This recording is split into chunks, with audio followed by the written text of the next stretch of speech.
Well, hello, everybody. Welcome to the Stoic Fellowship podcast, where we discuss not Stoicism itself, but running Stoic communities. We discuss Stoas, the ins and outs of being a host, facilitator of groups coming together to support each other in learning and practicing Stoicism. And today, we have a bit of a celebrity in Stoic circles, and whether he wants to own that moniker or not, I don't know. But Massimo Probably Pigliucci not. probably doesn't need an introduction for this audience, but he's one of our most treasured popularizers of Stoicism and a great voice in the community. So in addition to the books that Massimo has written and a lot of the things you all might be familiar with, he's been running groups of various sorts for quite a while now, and we wanted to get his voice of experience in all of this and any pearls of wisdom he might have to share about what it's been like for him to run some of these groups, some of the things that have worked or maybe hasn't worked as well, and any tips he might have to share. So, thank you, Massimo, for joining us today. It's a pleasure. Thank you. All right. So really quickly, Kelly's and I are both members of the board of the Stoic Fellowship, and I think most people will know who you are. But quickly, I should say my name is Patrick Barry, and Kelly's Rodriguez. But can you just give a really short introduction to yourself for the handful of people who don't know who you are yet?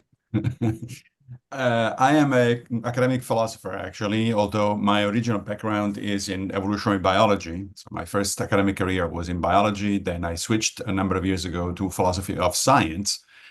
And then I got the Stoicism bug during the middle of in the middle of a midlife crisis, I suppose. I started studying and practicing it, and usually when I get into something, then I start also writing about that something. And a number of years ago, I put out my first book on Stoicism, which is called How to Be a Stoic, which went very well, surprisingly well, actually. It's still going surprisingly well. And then, one thing led to another, and then I started facilitating a local group, which rather immodestly at the moment it's called the Global Stoa. And the reason for that is because during the pandemic we went global. We just went online, and therefore now we have meetings both online and offline. And still today I practice, write about Stoicism, and on the side I have my day job as a academic philosopher. I like how that's just a day job. Um, Excellent. So yeah, can you tell us a little bit about, you mentioned the Global Stoa, as you say, very modestly named. But can you tell us a little bit about, I know I've been a participant in some of the groups you've run online and such. Can you go a little more into talking about the various kinds of groups you've run over the years? Yeah, so the Global Stoa used to have a different name before, but it's basically been the same group for the last 10 years or so. It's fairly large. Right now it's close to 6,500 members. And the way I run it is it's a combination of type of events and type of sort of offerings. We do some online events regularly, usually once or twice a month. These are just discussions. I pick a topic ahead of time, or people suggest the topic. I provide a background reading for that topic, and then we just talk about it for about an hour and a half. These are pretty well attended, like usually about 100 people, 150 people, something like that. Other than that, I do occasionally, it used to do more.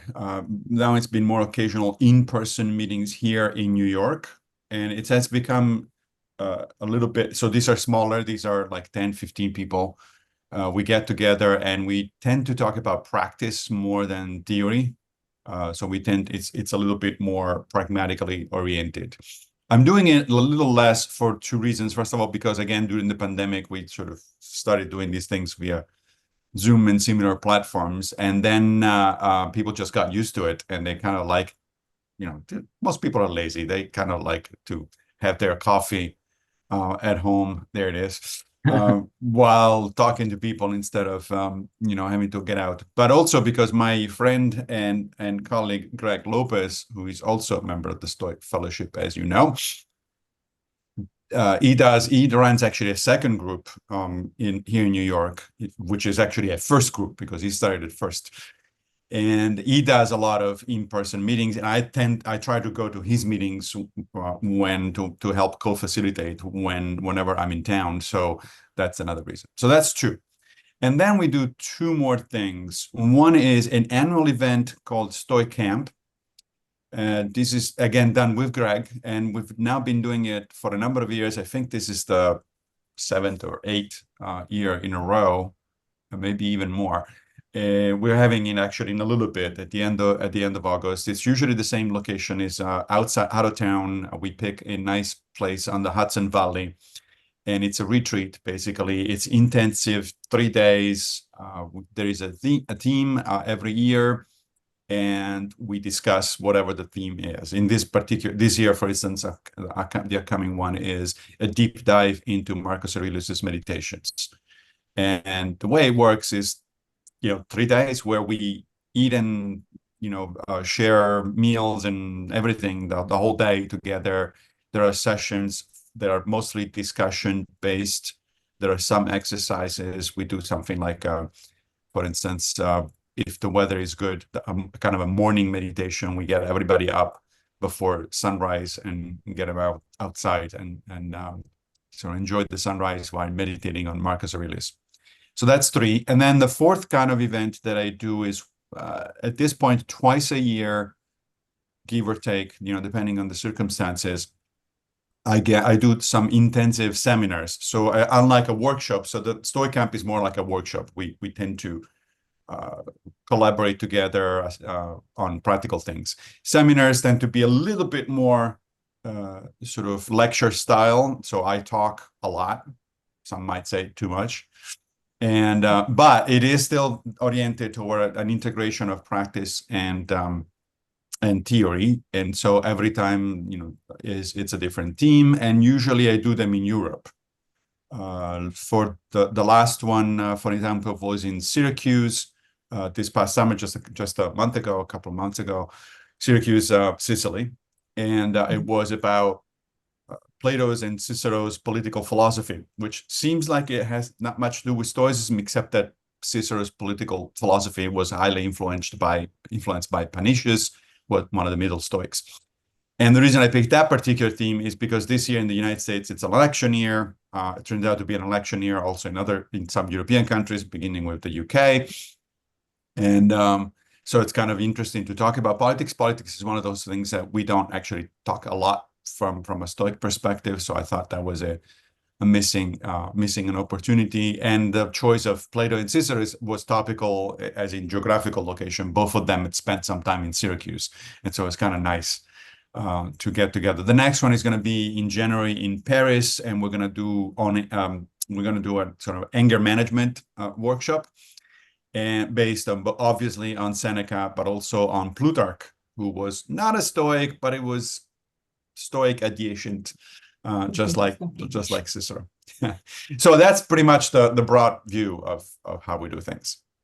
Amazing. I will maybe say something here. So I see from all the activities you're running, I see several aspects, like the maybe getting together and socializing, also studying, right? Maybe doing activities outside. By the way, at Stoa Madrid, which is the Stoa I run, we got inspired by your Stoic camps, and we are also doing Stoic camps here in Spain now in August. By the way, we are doing the Camino de Santiago as a philosophical activity. Yep. And well, we have got a lot of inspiration from what you do, and we are trying to do it in this part of the world too. But I see, all these different kinds of activities. So my question maybe would be like, and this is a question I asked myself when I started the Stoa Madrid. What is a Stoa? What is the role of a Stoa in contemporary times? What should we maybe be talking about what is happening in the world, the different conflicts that are happening, for example, or should we maybe try to help somehow, people with their personal issues, like maybe more intricate psychological aspect from the psychological aspect of Stoicism. So what is the role of a Stoa actually? Maybe it happens to me when I say, I have a group of philosophy, a Stoa. And people say, what is that? Isn't that from the older times? And what exactly do you do? Do you wear robes and are like, far from society or something? So what is what we do? So I asked that question myself, and I did an interpretation of it. But what would be your answer to Yeah, that's a very good question. And yes, I do think about, what is it that I'm doing and why, which is kind of it's kind of a meta question because it's part of my own Stoic practice, right? You're supposed to, at least from time to time, reflect on things and, why am I doing these things? And is this really something that it's worth spending time and energy and all that sort of stuff? So I would say, first of all, a Stoa has to be a public place, right? Just like the original Stoa. And one of the things that differentiated the original Stoics from some of the other schools, such as the Epicureans and their garden, the Platonists and their academy, the Aristotelians and their Lyceum, and so et cetera, et cetera. All of those other places were on purpose outside of town, out of Athens. They were actually a little bit remote. They're not by today's standards. You can walk from downtown Athens to the Lyceum, to the side of the Lyceum. But at the time it was outside the actual walls. Athens was actually a fairly small city at the time. So they were outside on purpose because the idea was to select a small number of students. You had to be admitted into those places and you couldn't just walk in. The Stoics took their initiative and their ideas from the Cynics, on the other hand, their philosophical cousins, who were just in the streets talking to people. And as you know, the name Stoa comes from that because the Stoa Poikile is still today. They're still excavating it today. It's a place in Athens near the Agora, which means near the public market, so accessible to everybody. And so Zeno Citium, the first Stoic, was just there, hanging in there and talking to whoever wanted to talk about philosophy. So the first thing, I think, the first characteristic of a Stoa is that it should not be a closed club. There should be no membership, exam or anything like that. It should be. Now, nowadays, of course, in the 21st century, that means either you meet in a public place, like sometimes we do here in New York. Fortunately, in New York, although it's very expensive to do anything in New York, we do have, the city has long ago decided that there has to be a number of open public spaces indoor that are used by people, that can be used by people. So that's what we do. We pick one of those. So the first thing, it has to be, and then of course online, again, is the access is to everyone. So that was the first thing. Now, the second question, or one way you put it was interesting. So should we do more, things that are helpful to people for their psychological, personal problems, or should we talk about politics? I would say both, with one big caveat, at least in my mind, and maybe we can have a discussion about this. I'd be curious to see what you think. So on the one hand, yes, of course, most people approach Stoicism because they have some kind of problem. I mentioned in the beginning that I got into it because I was going through a midlife crisis. Things were happening in my life that I really didn't have a good handle on it. I thought I had a philosophy of life that I was following, and that would have been secular humanism after I left the Catholic Church when I was a teenager, and that wasn't working. It was not giving me any practical guidance, anything that I could actually find actionable. So Stoicism has, for most people, is useful first and foremost, or at least they approach it initially because they have some kind of personal issue, or they want to simply grow personally as an individual, as a human being, which is fine. It's great. That's certainly a very legitimate use of Stoicism. However, I also do have a sense, I've developed a sense over the years, running discussions, talking to people, that there's too much emphasis on that. Stoicism was not just a personal philosophy of life. The Stoics were cosmopolitan. They were very much interested in politics. The sage person, according to the Stoics, ought to involve himself or herself in politics. Politics understood not as unfortunately, too many understand it today, partisanship. Oh, so you mean I have to pick a party and then, go canvas for them or, give them money? No, that's not what we're talking. Politics in the sense of Aristotle, as in caring for the polis, right? Caring for the society in which you live, which does include also, of course, getting involved with current quote unquote political issues, but it can be broader than that. If you volunteer for an organization, for instance, that helps, I don't know, the homeless population, then you're still doing politics. It doesn't sound like it, but you are doing politics. And of course, there's no reason why somebody shouldn't be involved in actual politics with the issues of the day. And presumably, Stoicism does help in that department because the philosophy does have a political component. And cosmopolitanism is one of the guiding principles of Stoicism, and it has all sorts of implications in terms of, therefore, how you should look at current events. But here comes the caveat. Here comes the big issue here. So I've tried that. And of course, it's not conducive often to shall we say, productive discussions. Because if you start talking, let's say, about the American political elections right now, the ones that are ongoing right now, partisanship becomes unavoidable. If you start bringing up current political events, such as women's reproductive rights, partisanship becomes unavoidable. People think immediately, unfortunately, I think it's unfortunate, but a lot of people tend to think immediately in terms of, oh, so is this guy a left or right, or is this guy Republican or Democrat or blah blah. And at that point, once you start thinking in that way, pretty much all avenues for reasonable, constructive discussion close very quickly. That's been my experience, at least. It may not be a universal experience, but that has been my experience. So what do you do? Because on the one hand, as I said, I think we have not only a right, but a duty as Stoics to get involved in these things. But at the same time, if you do it, it turns out that people don't really react well. You lose actually coherence within the group. People start getting upset and that sort of stuff.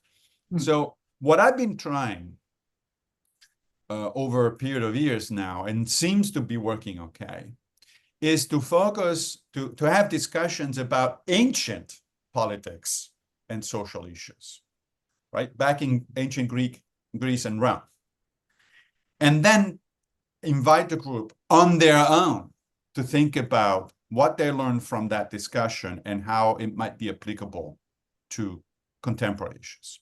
So for instance, if the issue is, I don't know, inequality, economic inequality, let's say, if I start a discussion on economic inequality by rattling off statistics about today's populations and the influence of billionaires in American politics and all that sort of stuff, I immediately lose a chunk of the audience, and I definitely don't have or the participants. I don't. This is not not going to be a productive discussion. But if I say, hey, let's talk about what Cicero thought of inequality and corruption in politics back in ancient Rome, which was a problem. It was just as much a problem then as it is now. Or let's pick about, for instance, some historical events, like the first secession plebis. The secession plebis is a Latin term that indicates the very first strike in Western history. Back in the 5th century BCE, the entire plebeian population of Rome left to protest against the aristocracy and how they were oppressed. And the major issue was inequality, right? So if we talk about that, presumably people are going to be more open to discussing different points of view about that particular episode, because, not many people really think that much about Cicero or Julius Caesar or the Roman plebeians and things like that. Or to pick another topic, let's talk about Thucydides' take on the Peloponnesian War. War is another thing that it's going on now, and it was going on then.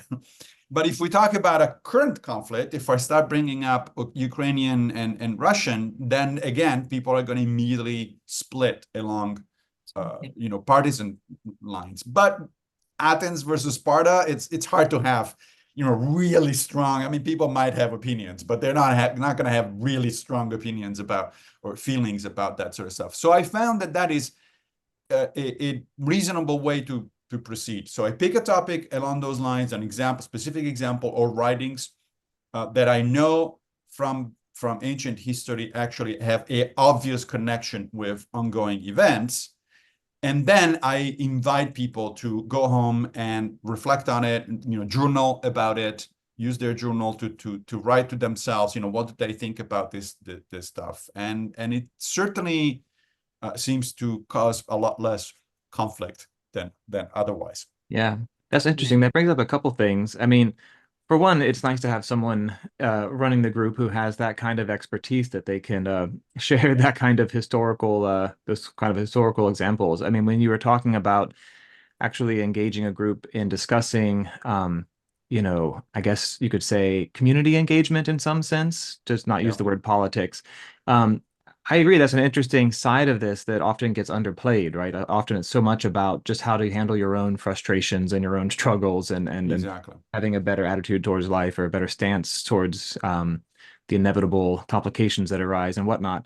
But there's, beyond that, it's like, okay, fine, get your act together. But then the point is to, use your reason to build a good society and to actually engage in that project. So I wonder if what you would think about for people who don't have the advantage of fluency in some historical examples that don't trigger modern partisanship, if maybe keeping it hyper local might be another way of like engaging in that side of things. Like, when you don't jump to the national scene necessarily. Like, the Stoa I run is here in Pittsburgh, and I could imagine like, people bringing up topics to do with really almost literally your neighborhood or the city or the tending to your community on a more local level might be another way of engaging with that side of things without it just, devolving into the national political narrative and all that kind of that quagmire. So just a thought Yeah, there. that does make sense to me. In fact, Greg Lopez does have this mantra. He says, all politics is local, and so and we have much more of an effect at a local level than at a national level, for obvious reasons. There's fewer people that are interested at the local level. The local politicians are more prone to answer your questions or to interact with you because they don't have to deal with raising millions of dollars Yeah. and Which fits nicely hundreds of with that thousands of people. dichotomy of control. You can worry about national Correct. politics, but so much of that is Correct. just beyond your ability to have any influence on. Right. Where like, yeah. That said, so I think there is a distinction between, so if your emphasis is on getting people involved in terms at a community level, let's call it a community level, so volunteering, dealing with local issues of that sort, I think that works perfectly fine. I would assume that most people that frequent local stores might be open to that, and if they're not, that's their choice, of course. But when you go to even local politics, I think the issues are very similar because immediately, so in other words, if you're actually talking about political issues in the sense of things that might be controversial and have a tendency to split along partisan lines, then you're going to have the same problem as if you were talking at a national level. So it might be a sliding scale. You may need to pick your topics in a way that is mindful, aware of the potential controversy. And I want to make clear, it's not that I try to shy away from controversy. In fact, anybody who knows me personally knows that I jump into controversies normally. That's not the problem. But I'm trying to be constructive. I'm trying not to turn people off. And if I were to do what I actually enjoy, I would jump straight into partisanship and I would make very strong and very vocal arguments about this or that or the other. But then I will lose, that will undermine my major goals in running a store, which is to create a large umbrella. I don't want Stoicism to be perceived as, oh, it's this thing it's another thing that liberals do, or it's another thing that conservatives are doing. No, I really don't want that kind of label to interfere with what I'm doing. So you're right, I think, up to a point, depending on which kind of issues. If you pick issues that are more along the lines of community involvement, you probably be more successful. As soon as you start going into politics, even at the local level, you might get more controversial, so you need to. But the other suggestion is, look, let's all study ancient history. You don't need to be very fluent. I mean, just like you don't need to have written books on Stoicism in order to run a Stoa, you don't need to be fluent in ancient history in order to pick up resources that are, right? So just pick a book like, I don't know, SPQR by Mary Beard, read the damn thing, and you'll see that half of the chapters there actually have to do with politics.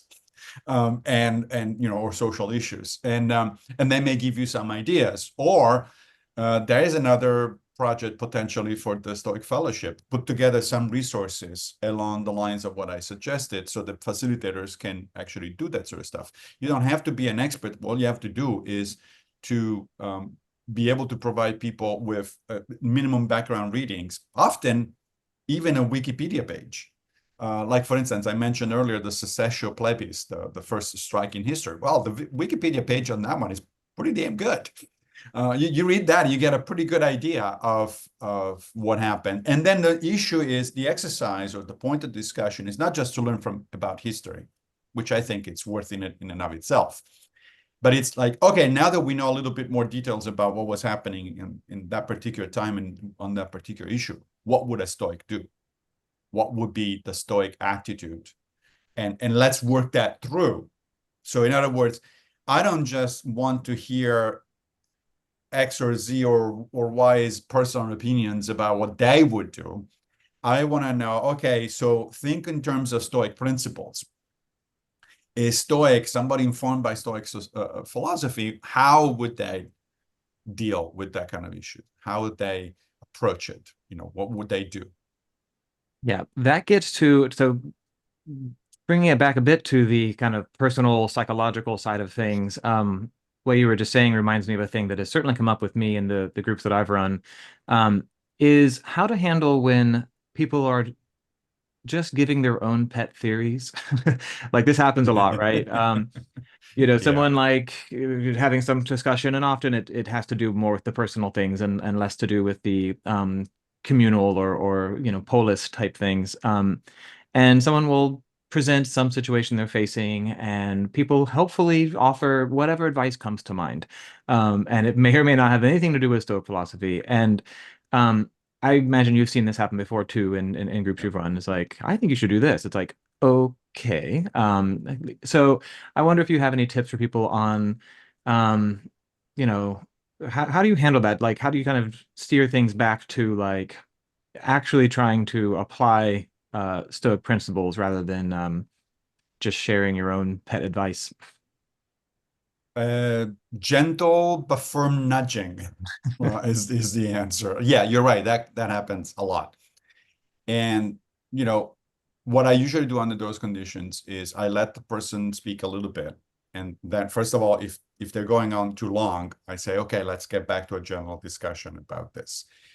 And if I see that the discussion is going on lines that have nothing to do with Stoicism, then at some point, fairly early on, before things go too far, I intervene and I say, okay, but this is a Stoic group, so let's all think through how would you, if assuming that this, you just got this piece of advice, is that consistent with Stoic principles? If not, what would a Stoic advise? If Epictetus were here, what would he say? If Marcus Aurelius were here, what would he say? And I noticed that if you put it in those terms, as in, hypothetical, oh, let's assume that Epictetus just joined us, what would he say about this thing? Then that actually redirects the discussion, redirects people's thoughts. The problem, of course, with that, and I'm sure you both know this, it can be very, I shouldn't say necessarily very, but it's somewhat uncomfortable to run discussion groups, because you do have to steer people away from certain tangents, bring the group back to focus on something that is actually relevant to the discussion, and so on and so forth. And that requires having a little bit of a firm hand without exaggerating, without going overboard, because that turns off people. And so it's an art, and it takes time to develop. It takes practice, but then you get better and better. And especially if you keep in mind that kind of principle. One of the principles is, hey, this is a Stoa. So whatever we discuss here has to do pretty much directly with Stoic principles. And that is a good way. I noticed that when I do that, when I say something on those lines, people don't object. I mean, after all, the reason they come is because they're interested in Stoicism. They're not necessarily interested in somebody's pet theories about stuff. But for instance, you just reminded me of a similar issue that has happened more than once in my discussion groups. So I use a terminology. I try not to use technical terminology, right? Philosophical terms, unless I think that they're actually useful, and then I introduce them and try to explain them. But sometimes I use what are normal English words, which, however, also serve as technical terms in Stoicism, such as, I don't talk often about prohairesis when we talk about Epictetus, but I do talk about faculty of judgment, which is the translation of prohairesis. And more than once I had this, I don't think it's okay to judge people. And I said, well, no, wait, this has nothing to do with judging people. This is your own ability to arrive at sensible conclusion. That's a judgment, right? And then we have to have a discussion about the etymology and meaning and semantics of judgment. When I encounter these kind of problems, I am tempted to avoid even that term and you say, okay, well, let's put it differently. But then the problem is there is a limit, because you run out of words. At some point, somebody's going to get upset or it's going to object, no matter what terminology you're using. And so I decided that, no, I'm going to stick with judgment. If somebody has a problem, sometimes actually I do it preemptively. I said judgment, by which I mean not getting into the habit of judging people. In fact, that's a very unstoic thing to do. That's clearly what Epictetus says we should not do. It means arriving at sensible conclusions given facts and evidence and reasoning, and I found that helps preempt problems. But sometimes you get issues that you don't expect. I mean, the first time that somebody says, "Well, wait a minute, but judging is not a good thing," I said, "Wait, what? What are we talking about here?" Oh, I see. You mean this, but no, I'm actually talking about a very different thing. Exactly. Yeah, that actually brings something to my mind, which is the word prolepsis, which is very difficult. I've been trying to look for it in my mind, which is in the end preconceptions, right? The natural preconceptions. But that word is also, at least in Spanish, is a little bit tricky, right? Because people start thinking, this is like prejudice, right? So there's a whole semantic conversation there, and there's, as you said, it's an art to disentangle that. For me, sometimes the whole thing of bringing to the table, difficult topics or topics that create this partisanism is time, right? Because in the end, if we had all the time in the world and not 1 hour and a half, all the time, we got to the same conclusion as the Stoics used to say, well, if we all were at the same level of development of our virtues, there wouldn't be any problems, because we all could, arrive to the same conclusion, what is ethical, what is courageous, what is, and also that brought to my mind the typical example that they used to talk about conflict is the Agamemnon and Achilles conflict, right? Yeah. So, that's, and I have used that at Stoa Madrid, and it's really useful because it's something, you bring almost from mythology, right, and then you apply it to something real at the moment, right? But so for me, the constriction of time is what makes it more difficult, because you have to arrive to a conclusion that is more or less good for everybody. Everybody feels involved. We as facilitators don't take all the time talking, trying to calm everybody down. But what when what they bring to the table is not something political or something, but something very personal, like the loss of someone, a divorce, for example. So what is actually during the pandemic, I had this situation because one day I stopped and say, what is my role here? I am not a psychologist, I'm an economist. I've been reading Right. about Stoic philosophy for many years, and I try to apply it in my life every day. But who am I to tell to this person how to live, right? So somehow they start seeing you like some kind of leader. I start every, I don't know you guys, but I start every meeting with the line, there's no gurus in Stoicism. I'm not here to guide you. I don't wear any canes to go to take people to anywhere, So, but when they bring something very personal, what is our role, and what can we? How do you manage it in your groups? Because I actually, I don't know in your case, but I encourage people to share from the personal. Let's not only talk about theory. This is a practical thing. So let's share from, and I try to create this family feeling so people share. But once that is there, how do you manage it? Yeah. No, that's a very good question. And it does happen. Yes, absolutely. Because people tend to come to these groups sometimes, or maybe even often, because they have some kind of personal issue and they think that Stoicism can help them. And let me open a parenthesis there before addressing your question directly. I think that is one of the issues that we have to be aware of in terms of practitioners and popularizers of Stoicism. That is, sometimes there is a tendency for people too much to identify Stoicism as essentially a psychological set of techniques, the famous life hacks, right? Life hacks are fine, but that's not a philosophy. They're not a philosophy. So, the analogy that I sometimes use is that just because you meditate, it doesn't make you a Buddhist. In fact, a lot of Buddhists don't meditate. What makes you a Buddhist is to accept notions such as, and trying to practice notions such as the Four Noble Truths, the Eightfold Path to Enlightenment. That's what makes you a Buddhist. So just because you take a cold shower or go and rise before sunrise and go to see the sun, that doesn't make you a Stoic.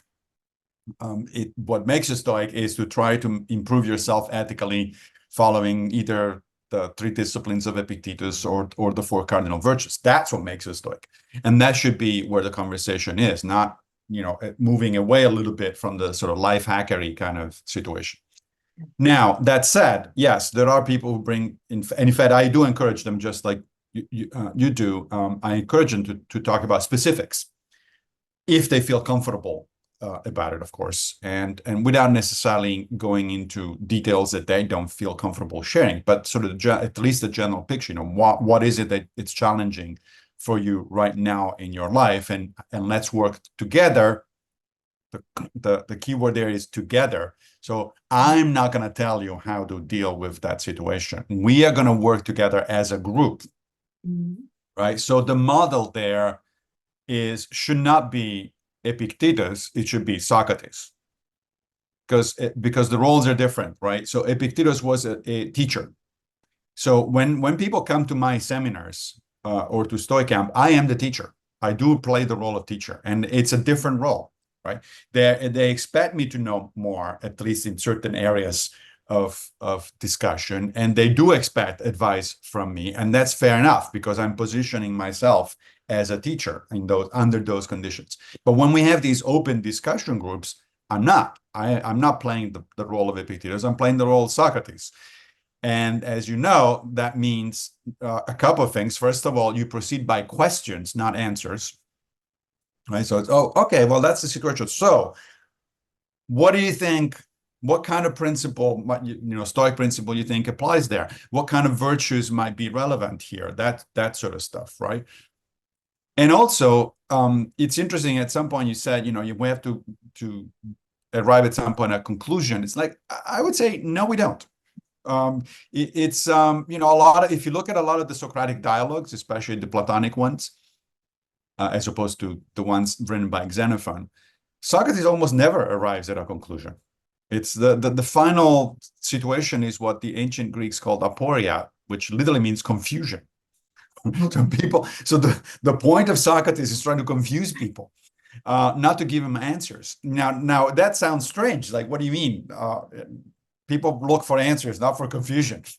But the point is that precisely because you're not their teacher or their guru, if you want to use a little bit of a more controversial word, you're not their guru, and therefore you're not in a position to give them answers.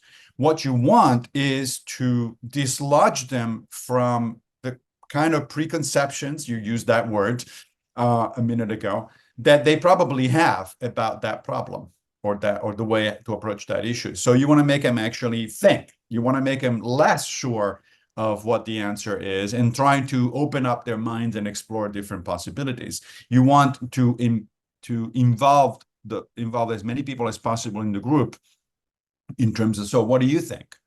And I have no problem going around and pointing to people and say, so what's your opinion about this? Because if you wait, my experience is if you wait for people to raise their hand and actually participate, you're going to be disappointed. Most people are not going to say anything for the entire 2 hours of the conversation. Then it's not a conversation. Then it becomes a two-way thing at the best, dialogue at best. Instead, I go around and I say, so Mark, what do you think? What's your opinion about this? And people, granted, don't like to be put on the spot. But if you do it in a mild way and if you see that the person is really recalcitrant, then you move to somebody else. You give him a few seconds to formulate their thoughts, and then you say, okay, well, maybe we'll come back to you later. Let's see what Jennifer has to say about this, right? That sort of stuff. And if you do it on a regular basis, so people know, people expect it, right? And especially initially, maybe if that's not your regular modus operandi, perhaps you want to announce it. You're going to say, look, we're going to try as much as possible to run this as a Socratic exercise. Therefore, I will ask people's opinions about things. And if you don't feel comfortable, you don't have to participate, but it would be nice because it would be a good thing for everybody. And once you lay it out clearly, then people cannot get upset or shouldn't get upset if you actually call on them. Exactly. Just to wrap up my idea, when we leave a session and there's no conclusion, or maybe somebody say the thing is a little tense for some reason, especially in the one-to-ones. I don't remember exactly who said it. I think it's Epictetus, but correct me if you know. That philosophy is supposed to be, after a session of philosophy, it's like when you go to the physiotherapist, right? It's supposed to hurt. You're not supposed to leave the room like happy, oh, so cool. No, it's supposed to hurt a little bit because you touched some things that were a little tense maybe, and then you will feel the release, when you have some time to. So this is what I usually use when we. Yep. And actually, interestingly, that was Epicurus. Epicurus. Yeah. Which is not somebody who comes up often in discussions of Stoicism, for obvious reasons. But when Seneca in his letters to Lucilius often refers to Epicurus in a positive sense, that's why Epicurus did say a number of things that actually are very useful and very, very helpful. Whether you buy his full philosophy or not, that's a different issue. But he certainly was a smart guy. Yeah. So this reminds me of a related thing to what we're talking about. I've definitely dealt with this in the groups that I've run. You talk about this sort of like gentle nudging, or this trying to kind of dislodge people from certain things. And the one that I've run into a lot is people's tendency to intellectualize things too much, kind of take the intellectual overpass, so to speak. And as Kelly's was saying, if we're really engaging with this, it does get personal, and maybe it does get a little uncomfortable sometimes, and maybe it does kind of point out some areas in which you're kind of not living up to something, and that's never comfortable to confront. And at the same time that we're not actually psychotherapists here doing this, the untrained, unlicensed psychotherapist kind of malpractice, it's still for people who aren't in some kind of acute crisis, this is meant to be a philosophy of life type thing and meant to be personal to some degree.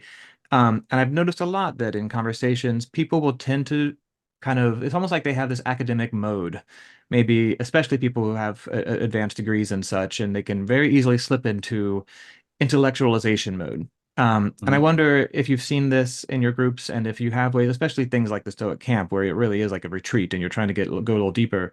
Um, do you have any kind of more or less gentle ways of trying to bring things back to real life and not just abstraction? Yeah, first of all, I have to do it on myself because being an academic, I do have an interest in the theory and in the general philosophy and history of that period. So I actually have to check myself because I'm one of those people who tends to slide into tangents that have actually to do with, oh, isn't that cool? And think about it this way. Yeah, but how is that going to help me?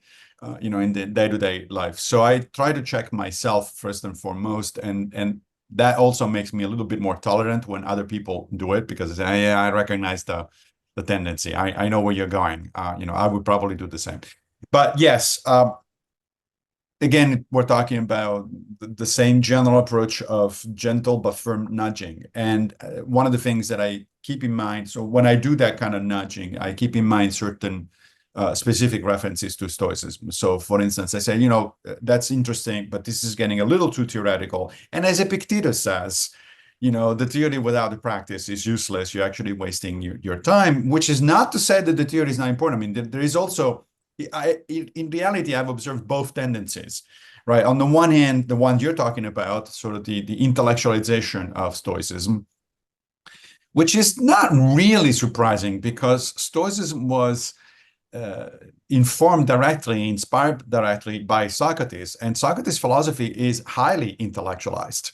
He actually thinks that we just think about stuff and decide that this stuff is the right thing to do, and therefore we do it, right? He doesn't take into account what Aristotle called akrasia, the weakness of the will. He doesn't think that, he thinks that once you have decided that something needs to be done, you're just going to do it because you made the decision and that's it. So Socratic philosophy and therefore Stoicism by nature are intellectualized. I mean, the greatest of the ancient Stoics was Chrysippus. Who was he? He was a logician. So, so there is what I'm saying, I guess, is let's not overreact against intellectualization or theory because they are actually intrinsic to Stoicism. It is certainly a highly intellectualized philosophy. That said, we need to go into right proportions, exercise right proportions. And so the theory is important, but with theory without practice is completely useless. And Epictetus says there are several passages where Epictetus actually brings up Chrysippus precisely as an example. And he says to his students, oh, so you're becoming very good at interpreting Chrysippus. So what are you, a literary critic? It's like, show me how you actually use those interpretations of Chrysippus. He's not criticizing Chrysippus. He's criticizing people who are overly intellectualizing the approach.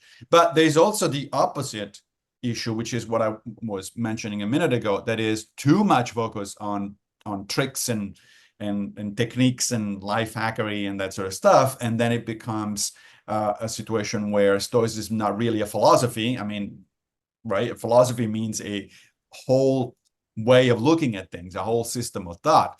It just becomes much closer to something like cognitive behavioral therapy, which, as we know, was inspired in fact from Stoicism. But CBT is not a philosophy of life. It doesn't tell you what you should do or not do in life. It addresses specific issues such as phobias, depression, stuff like that. For a short period of time with specific techniques, and that's it. Then you're done. Hopefully you improve, and if not, then you're just wasting your time. So you need to move on anyway. So we need to strike the balance between theory and practice, and it is up to us as facilitators to see in any particular circumstance where that balance is. Sometimes it does make more sense to go a little bit more in the theory because the theory may be not clear to everybody. It may be that there is some kernel there that you really want to highlight, but you can't get there directly. You need to provide a little bit of background. So in that case, leave yourself or others a little bit of room for doing that. But at the same time, you also want to always keep in your mind that the goal ultimately is to actually practice this stuff. And therefore, if you have much of a session without ever talking about specific examples and specific application, then you're now risking going into literary criticism, as Epictetus would say. So have you in your groups done things? I mean, I know groups tend to end up being a lot of just talking about ideas and discussion. Have you tried doing things that are more in the direction of like practices, like almost like homework? Like, what are you gonna do differently today or tomorrow or this week? Or have you ever tried doing that sort of thing? Anything that's beyond discussion? And then how's that gone for you? Yeah, we do. And it goes pretty well usually because people tend to be interested in that kind of thing. Greg and I often use actually one of the books that we wrote together, the Handbook for New Stoics, because it has actual exercises, right? And they're all grounded in the ancient literature. They're all updated with evidence from modern cognitive science. So there's 52 of them covering a huge array of situations, and they're organized within the books. They're organized according to the three disciplines of Epictetus. So whenever I see that we're moving too far from practice, I pick one of those exercises without necessarily going in any particular order, depending on what the situation is and what it is that we've been talking about. And I say, okay, so here's an exercise. Have you tried this one? Right? Or just more open-ended questions, exactly like the ones that you suggested, such as, so now that we talked about this, what difference does that make? Now you're going to go home, and what are you going to do about this thing? Of course, you don't want to do that in a challenging way, right? It's like, hey, what the hell? What are you going to do about this thing, right? So you want to put it in terms of, so let's come up with some kind of practical application that is particular to the issue and actually personalized. Right? So you can talk to people and say, all right, we've explored this from a theoretical perspective. We now have a better idea of what a Stoic point of view might be about this. What do you think? How do you think that's going to affect your actual behavior? What sort of techniques you think are useful? And if they don't know, then you may suggest some. Right? Typically, I keep handy a small number of exercises that tend to be broad spectrum, so that they can be applied to a number of situations. I say, well, have you ever tried this? Exactly. Right? Often the exercise that I often refer to is journaling, because I think the journaling is one of the crucial ways of doing Stoicism.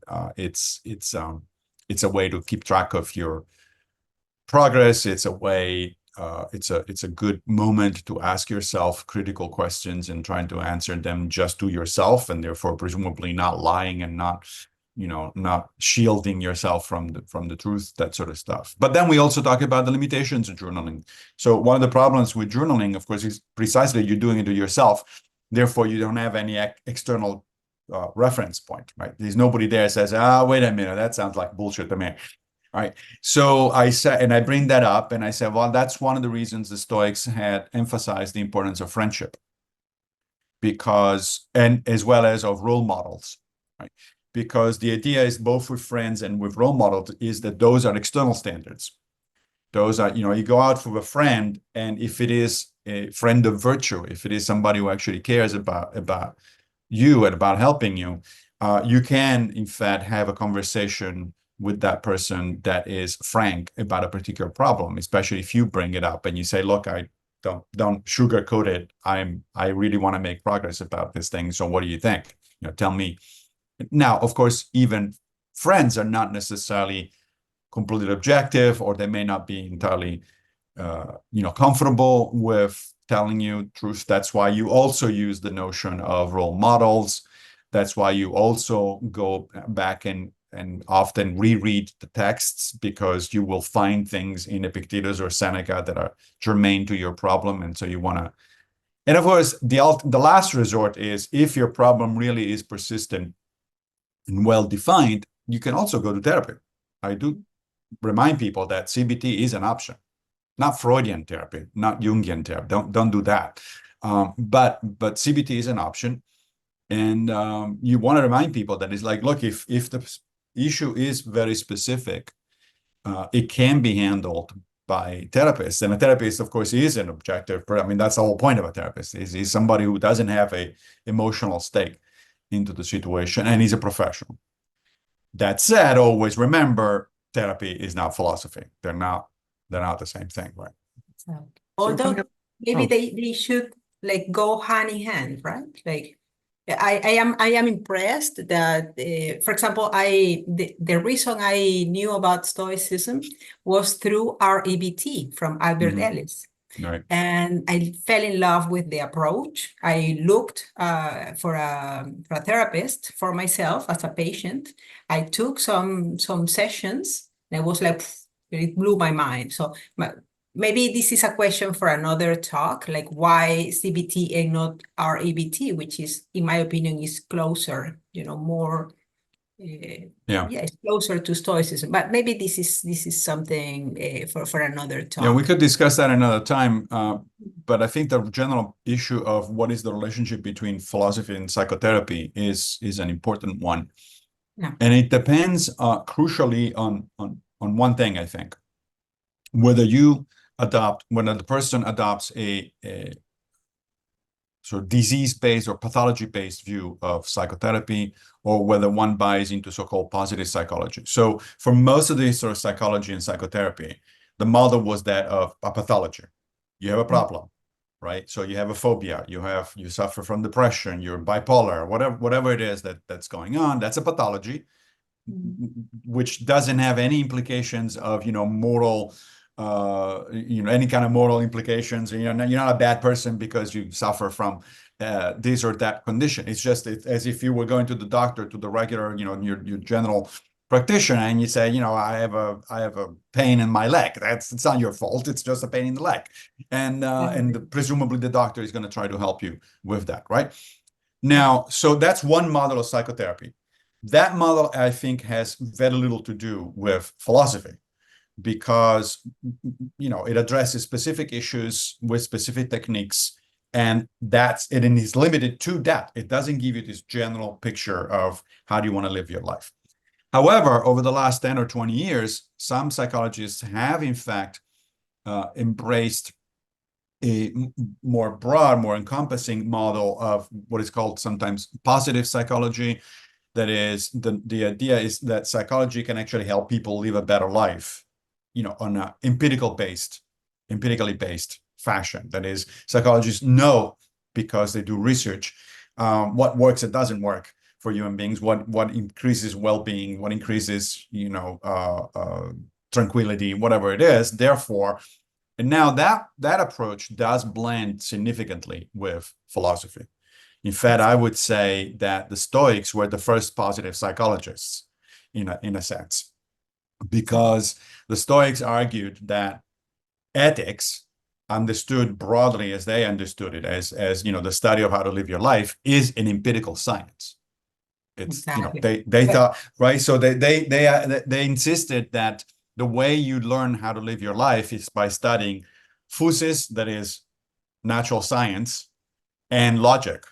In other words, you need facts, and you need a good way to think about those facts, so that then you can figure out. So at that point, there is really not much of a difference between a positive psychology and a philosophy. Now, you can choose to take this as, oh, here comes the psychologists encroaching on our territory, push them back. Or you can say, yeah, let's all get together. It doesn't matter whether you're a psychologist or a philosopher. We do all want to help people live a more reasonable and evidence-based life. So let's do it in however way it works. and the Exactly. reason the Stoic Fellowship exists is to help facilitators to run these groups. So speaking of helping, Massimo, I know you used to be a first of all, I should say we're at about the hour mark. So if you need to go, to let us know. But I wanted to get in two quick questions, and one of them is just I know you used to be a board member of the Stoic Fellowship, and I want to bring back to if you have any thoughts about ways in which facilitators can make use of the resources that the Stoic Fellowship has. Like how can you see people, the task of running one of these groups is often very challenging and takes a lot of effort. Um, how can you see how would you suggest people make use of facilitators make use of the resources of the Stoic Fellowship, and what more could the Stoic Fellowship be doing beyond what it is already? Well, the first thing is awareness, right? I mean, I wonder how many people actually know of the existence of those resources on the side of the Stoic Fellowship. So that's the thing, you know, if you go there and then you discover, for instance, that there is a guide to how to facilitate local stoas and stuff like that, it's like, oh, wow, what? And of course, it doesn't mean that whatever the Stoic Fellowship advises is the best way or the only way, certainly not the only way to do things, but it certainly is a starting point. So I think that actually the resources that are there already that have been accumulating over the years are a treasure trove. I mean, if I had that kind of resources when I got started, it would have been much easier. I wouldn't have to rediscover the wheel every time. And as you say, it can be challenging and somewhat stressful to run a group of any kind, let alone a group that has to do with a philosophy that is beautiful, yes, but also fairly complex, has a long history, that it's supposed to be practical, and therefore it does actually affect people's lives. I mean, as you guys said, yeah, we're not therapists, I know, but at the same time, we are trying to be helpful to people in a certain way. So it can be stressful and it can be challenging. And so what the Stoic Fellowship already has out there is invaluable. And I would say, just go to the website and if you find something that you need and it's not there, then contact the fellowship and say, hey, it would be nice to, basically a suggestion box, kind of a way for people to give feedback and say, look, it would also be nice to have this. In terms of what the Stoic Fellowship can do, well, I'm going to say just more of the same in terms of, one of the major problems, I think, of any group like this, not just the Stoic Fellowship, is visibility. How many people actually are aware of the existence of the Stoic Fellowship, and how can we make people more aware of it? Certainly doing a podcast like this is going to be helpful. But, it may be a good idea to even just get into the nuts and bolts of how to increase visibility of a website, find new ways, new channels to make people aware. Awareness is a major thing. There's a lot of good stuff out there. But unfortunately, including, of course, as I said, on the fellowship website, but the challenge often is that people just do a general search on, Stoicism, and all sorts of crap, frankly, comes up. I mean, there's all sorts of, Broicism, or use Stoicism to become quick, rich quickly, or use Stoicism to win your championship or something, all that sort of stuff that has actually very little to do with Stoicism. And then the good sides tend to be lower. That's the general problem of the internet at this point. That there is a lot of good stuff, but it's flooded in an ocean of crap. And so the question is, how do you emerge above the crap and let people know that this stuff is out there? It's very useful. Exactly. Well, look, just to let you know that from this year we are doing this. I am in charge of the engagement committee, and I'm working from the engagement from inside. Not try to engage more people, but to engage the people we already have. The Stoic facilitators. Right. So we are following some of these things. We are using the materials, the formats that are already available, and giving them, and talking to them about them, so they know what they have, because there's a myriad of good materials there. So just to wrap up the session, and we are sorry we are taking a little bit longer than we expected, but we wanted to ask you, I remember from a conversation you had with there was a very famous interview here in Spain, the El País, which is a newspaper here. They had this conversation with you. And I remember from that conversation, you said, like, the comparison with Buddhism. What would be Stoicism today if they had all the time Buddhism had to develop to develop over these years? What Christianism and the end, Christianism stopped, the flow of Stoicism back then, something like this. And maybe what could it be now? So how do you envision, some people talk about Stoicism as a trend. This is a new trend. Do you think this is a trend? Or how do you envision Stoicism and what we are doing, maybe the roles of Stoas in, let's say, 10, 20, even 50 years from now? How do you envision all this process here? Yeah, that's a great question. Do we have another hour to go? But so I do. I can let that train go. I can go tomorrow. Very briefly, or as briefly as I can. Yeah, you're right. So Stoicism and, of course, all of the other Greco-Roman philosophies kind of got interrupted by the rise of Christianity. And so they did not have an ability to develop organically like other philosophical traditions, for instance, Buddhism or Confucianism or Taoism, or, of course, Christianity itself. I tend to think of religions as a type of philosophy of life anyway. And so it is a good question to say, well, what would it look like, Stoicism or Epicureanism for that matter, if it had been allowed to respond to challenges such as the rise of theology in Christian theology in the Middle Ages, or the Renaissance, or the Enlightenment, or the scientific revolution, and so on and so forth. That's a very important question. And the first person that I know of who took it very seriously and actually wrote quite a bit about it was Lawrence Baker, the author of A New Stoicism. That book, which unfortunately it's a little difficult to read, talk about something that requires a little bit of philosophical background, is fundamental because Larry was the first one to ask that question and to actually try to answer it.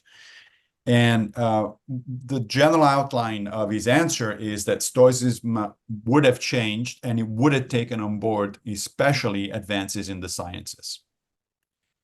Because the Stoics, we know that the ancient Stoics themselves were responsive to that. We usually tend to think of and talk about the ancient Stoics in terms of the ethics. But the Stoics were also very good logicians. I mentioned Chrysippus earlier, but also very good scientists or proto-scientists, what at the time was called a natural philosopher. Posidonius, for instance, one of the Middle Stoics, actually spent most of his life going around the Mediterranean studying things like earthquakes and volcanoes and tides and things like that. Even Seneca, who we tend to think of in terms of, the letters to Lucilius and on anger and all that sort of stuff. But he did write Naturales Questiones, which is a book on natural history from a Stoic perspective. So I think Larry is right that the Stoics would have absorbed organically and elaborated the lessons of advances in both philosophy and science, but especially science, which means that some bits and pieces of ancient Stoic metaphysics would have gone. The ancient Stoics believed that the universe is a living organism endowed with the logos, with reason. Modern science is not really particularly friendly to that kind of notion. I know that people are arguing that point. I think they're wrong. So, modern sciences talks about the universe. I'm a biologist. The universe doesn't look anything like a biological organism. It doesn't behave like a biological organism. It's not a biological organism, unless you want to stretch the definition to a point in which it is unrecognizable. And so then, as modern Stoics, we have to think through, okay, what does that mean? And it does have consequences, because the notion of a living organism, the cosmos as a living organism endowed with reason, led directly to the Stoic notion of providence.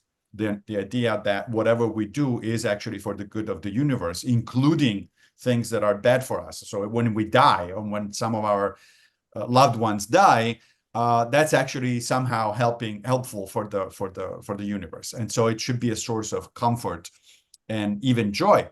So, which makes sense of some stuff that otherwise is very puzzling. When Epictetus says, remember to kiss your child and your wife goodnight, and think about the fact that they might not be alive tomorrow, so that you will not be disturbed. It's like, what do you mean I wouldn't be disturbed? Of course I would be disturbed. But from his perspective, what he does, he sees everything that happens in the world, including things that we might not like, as helping the cosmic organism. And that is certainly, I wish I could believe that. That would be a major source of comfort. Now, what happens if you don't? Well, that's what Larry Baker is writing about in A New Stoicism. I wrote a number of essays, and one book that in part deals with that issue. It's called The Field Guide to a Happy Life.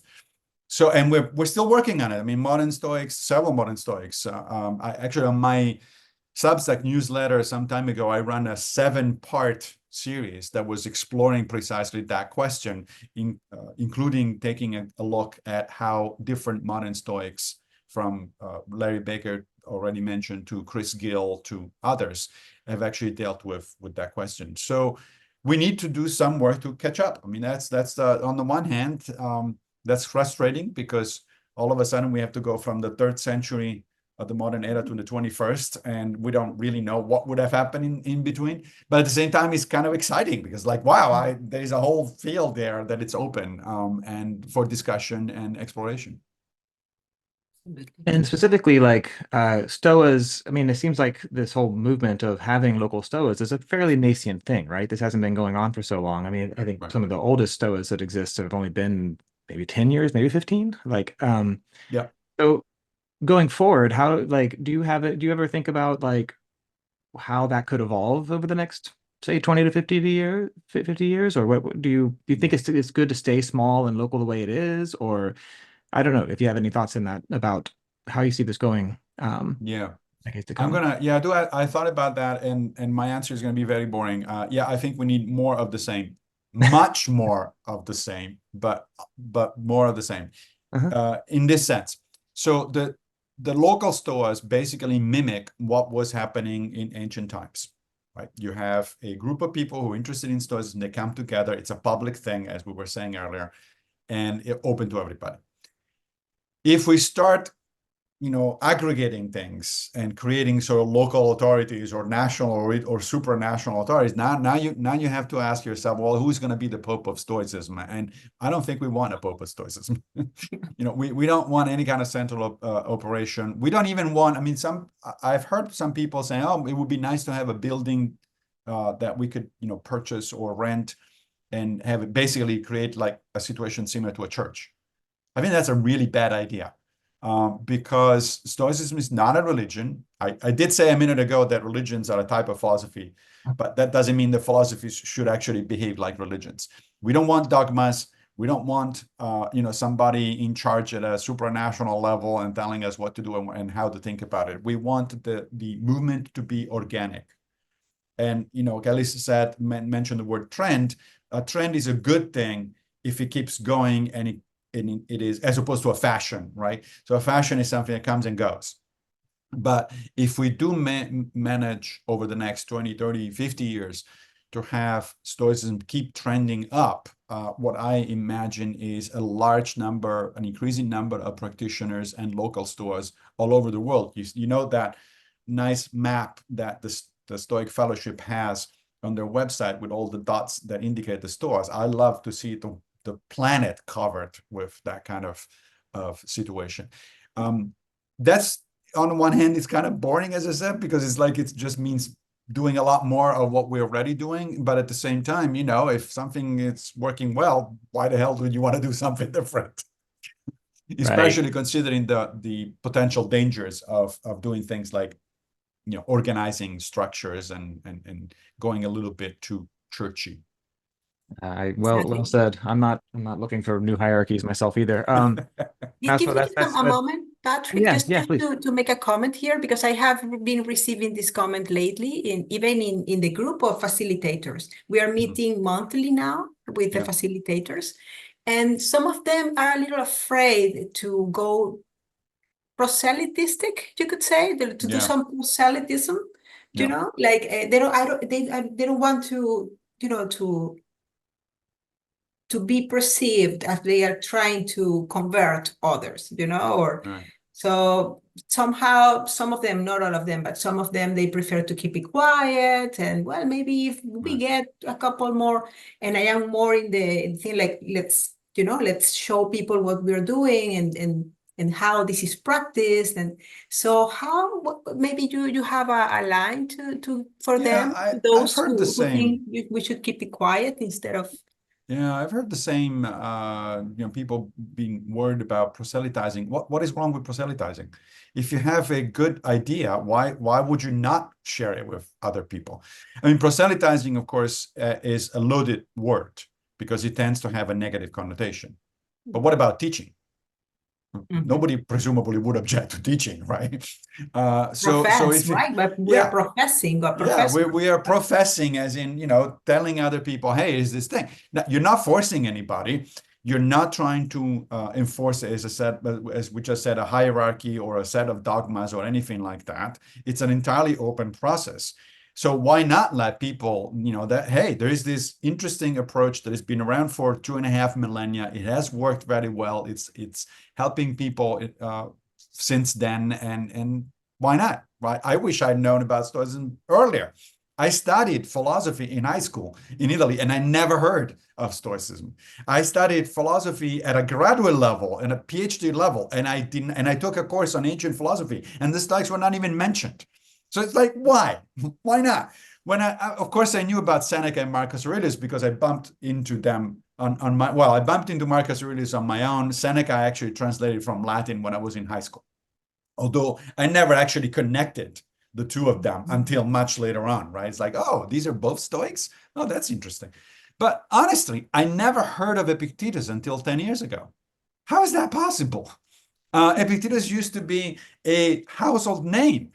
Everybody who was moderately educated in up to the 19th century included knew about Epictetus and Cicero, and these were household names.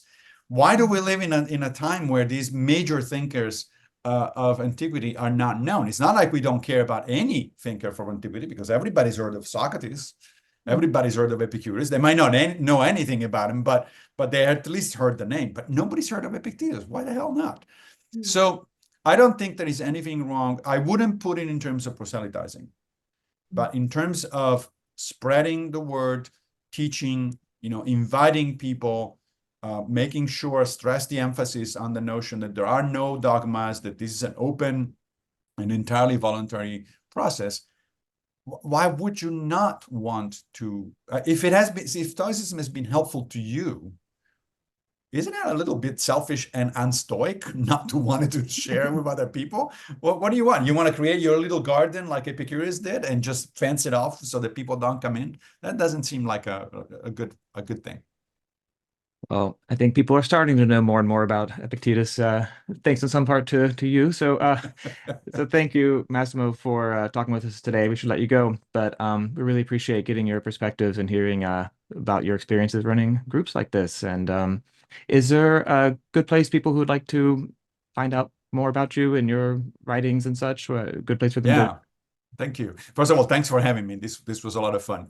Yes, there is one place you can go to, massimopigliucci.org. It's just one word, Massimo Pigliucci. It's spelled like my name. I know it's not easy to spell, but you'll figure it out. And then you go there and you'll find links to pretty much everything I do. There is a lot about Stoicism there. Excellent. Don't worry, we will write it on the description of the video. Thank you so much, Massimo. I'm looking forward to see you in Rome soon. Yes, it's been a pleasure. Thanks. All right. Bye. Thank you. Bye-bye.